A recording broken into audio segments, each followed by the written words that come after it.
जय श्री कृष्णा मित्रों, स्वागत है आप सभी का अपने चैनल सनातन संघ में। आज हम भगवद गीता के तीसरे अध्याय के श्लोक 36 और 37 पर गहन चर्चा करेंगे। इन श्लोकों में अर्जुन ने पाप के स्वभाव और उस शक्तिशाली बल के बारे में प्रश्न किया है जो व्यक्ति को उसकी इच्छा के विरुद्ध गलत कार्य करने के लिए प्रेरित करता है। आइए जानते हैं कि इस महत्वपूर्ण विषय पर भगवान कृष्ण ने क्या ज्ञान साझा किया। अर्जुन उवाच अथ केन संयुक्तोऽयं पापं चरति पुरुष अनिच्छन्नपि वाष्णेय बलादिवनाम। अर्जुन ने पूछा, हे वृषनिवंशी कृष्ण, मनुष्य अनिच्छा से भी पाप कर्म करने के लिए क्यों प्रेरित होता है, मानो बलपूर्वक?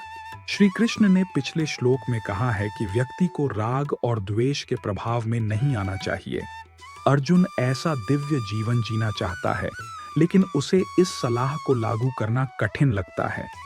इसलिए वह श्री कृष्ण से एक ऐसा प्रश्न पूछता है जो बहुत ही यथार्थवादी और मानवीय संघर्ष का प्रतिनिधित्व करता है।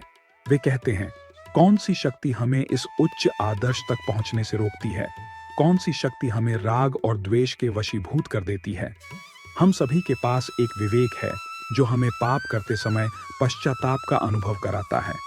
विवेक इस तथ्य पर आधारित है कि ईश्वर सद्गुणों का निवास है और उसके अंश के रूप में हम सभी में सद्गुणों और अच्छाई के प्रति सहज आकर्षण है।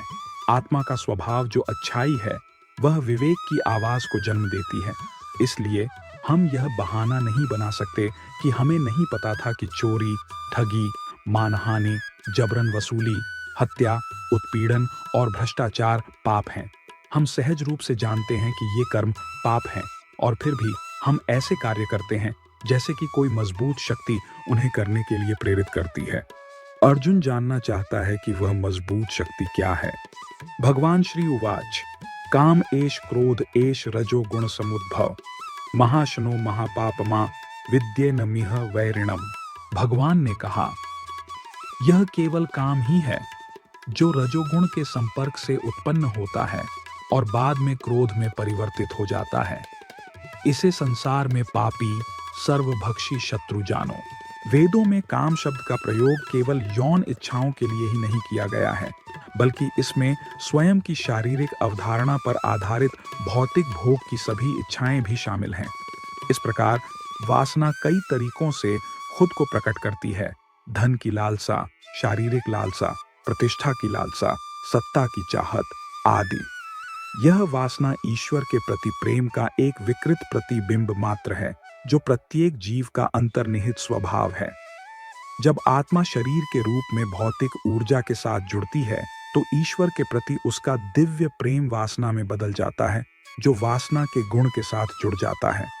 चूंकि दिव्य प्रेम ईश्वर की सर्वोच्च शक्ति है, इसलिए भौतिक क्षेत्र में इसकी विकृति, जो वासना है, सांसारिक गतिविधियों में भी सबसे शक्तिशाली शक्ति है।